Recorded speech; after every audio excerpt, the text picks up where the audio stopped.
everybody? Welcome back to the BlitzCity Podcast, where today we are just a few hours away from watching Jackson State take on Mississippi Valley State at home.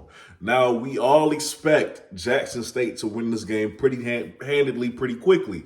But there are a few things that I would like to discuss about this game, right?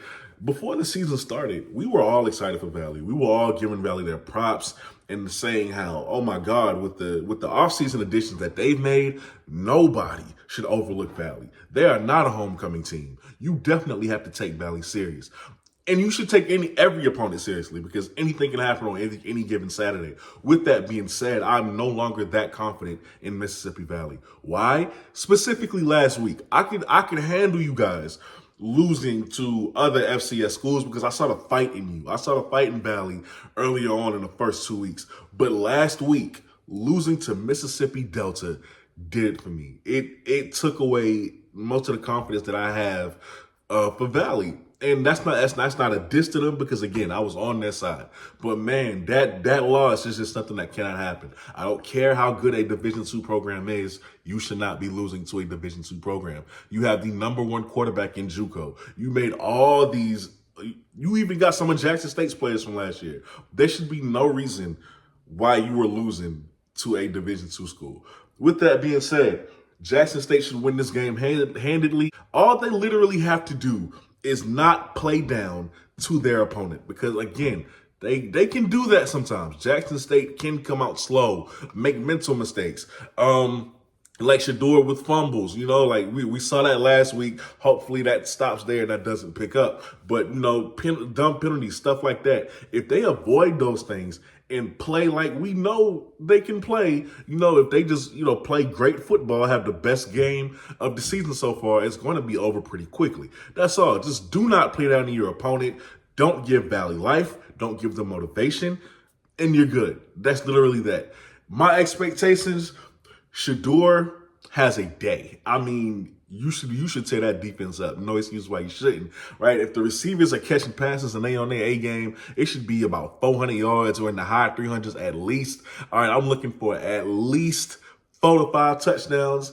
All right, and then, I'm looking for everybody to have a good day. This is a game where I'm looking for the backups to get in so we can see what they do. This should be a game. Hopefully it is, if everything goes right, where the backups get in and have a lot of time to show what they can do. So, yeah, Shador at 400 yards, at least 4 to 5 touchdowns.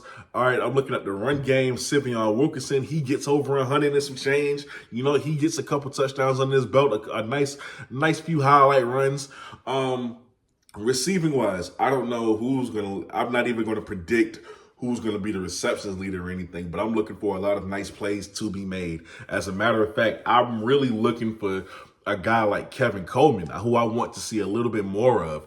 But it's only been 3 weeks of the season, but I want to see a little bit more of him. So I'm looking for him to really do some damage when he gets more time to be in this game as well.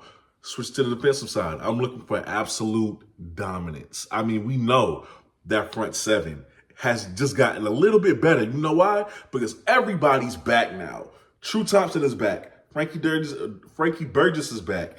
Antonio Doyle is back. Now, Gaddy's still there. We know the amazing season he's having. If everything goes to plan, then you still got Aubrey and Juriante at the second level. You want to throw? Fine. The secondary, even without Joker, who's almost back, right? Who's rehabbing.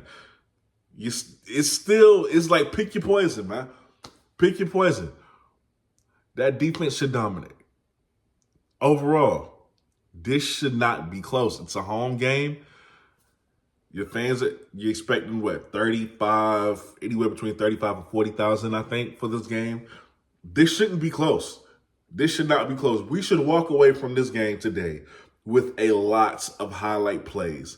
And y'all should leave this game 4-0. And y'all are going to leave the game 4-0. But you should leave this game beating them so handedly that they have no choice but to put you top 10 in the rankings, because I think y'all at number 11 right now. So after this game, I think you definitely move top 10. But you are watching the BlitzCity Podcast. I'm your host, Kobe Orr. I'm out. Peace.